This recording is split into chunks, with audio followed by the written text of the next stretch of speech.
Dans le cadre de la semaine du développement durable, Laurence Beauvillard s'est rendue au Forum de la météo et du climat, dont l'objectif est tout simple, sensibiliser le grand public, c'est-à-dire nous, aux conséquences désastreuses du réchauffement climatique. La preuve par toi et par trois.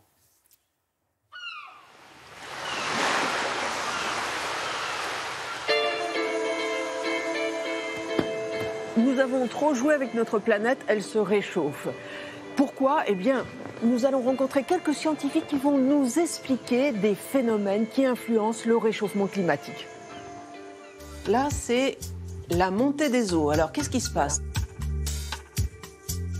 Là, vous pouvez marquer le niveau, là où c'est. Là. D'accord. Vous voyez qu'en gros, les deux niveaux sont à peu près au même endroit. Là, hein. Donc, dans un cas, on a ici la glace de la banquise qui flotte sur l'eau. Ouais. Et dans l'autre cas ici, on a de la glace qui est sur un glacier.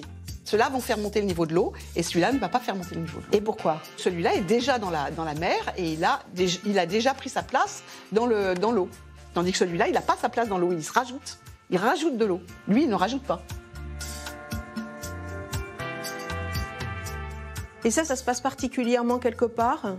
Particulièrement en Antarctique et en Arctique. Parce qu'il y a des grosses masses de glace qui sont sur les continents. Ça concerne aussi les glaciers de montagne qui vont se déverser dans la mer via les fleuves. Comment créer dans une bouteille un nuage ? Voilà, exactement. Il n'y a rien de plus simple. Alors, ce qu'il faut savoir, c'est que pression multipliée par volume sur température égale constante. Donc, si je fais monter la pression, je fais monter la température. Et si je fais baisser la pression, je fais baisser la température. Donc, c'est ce que je vais faire. Voilà. Si je fais baisser la pression, il va faire plus froid. Donc, on voit qu'il y a des gouttelettes d'eau qui vont se condenser et ça crée un nuage. Et après, c'est la pluie. Ouais. Et si je fais remonter la pression... On monte la pression, donc il va faire plus beau. Ouais. Et bien, le nuage va disparaître.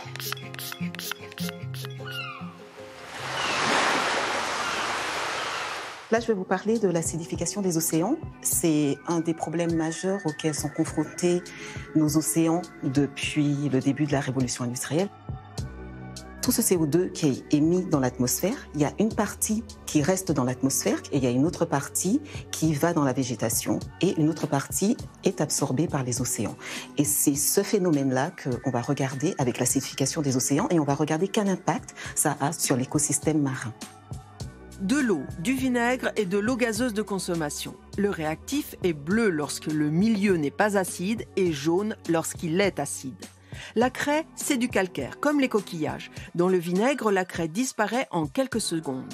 Le CO2 d'une simple eau gazeuse suffit à dissoudre le calcaire. Trop de CO2 dans les océans, c'est augmenter l'acidification. Et pourquoi ça nous préoccupe, nous ? Parce que c'est à la base de notre chaîne alimentaire. Et si, par exemple, il n'y a plus de plancton, il n'y a plus de poissons, donc on réduit nos ressources alimentaires.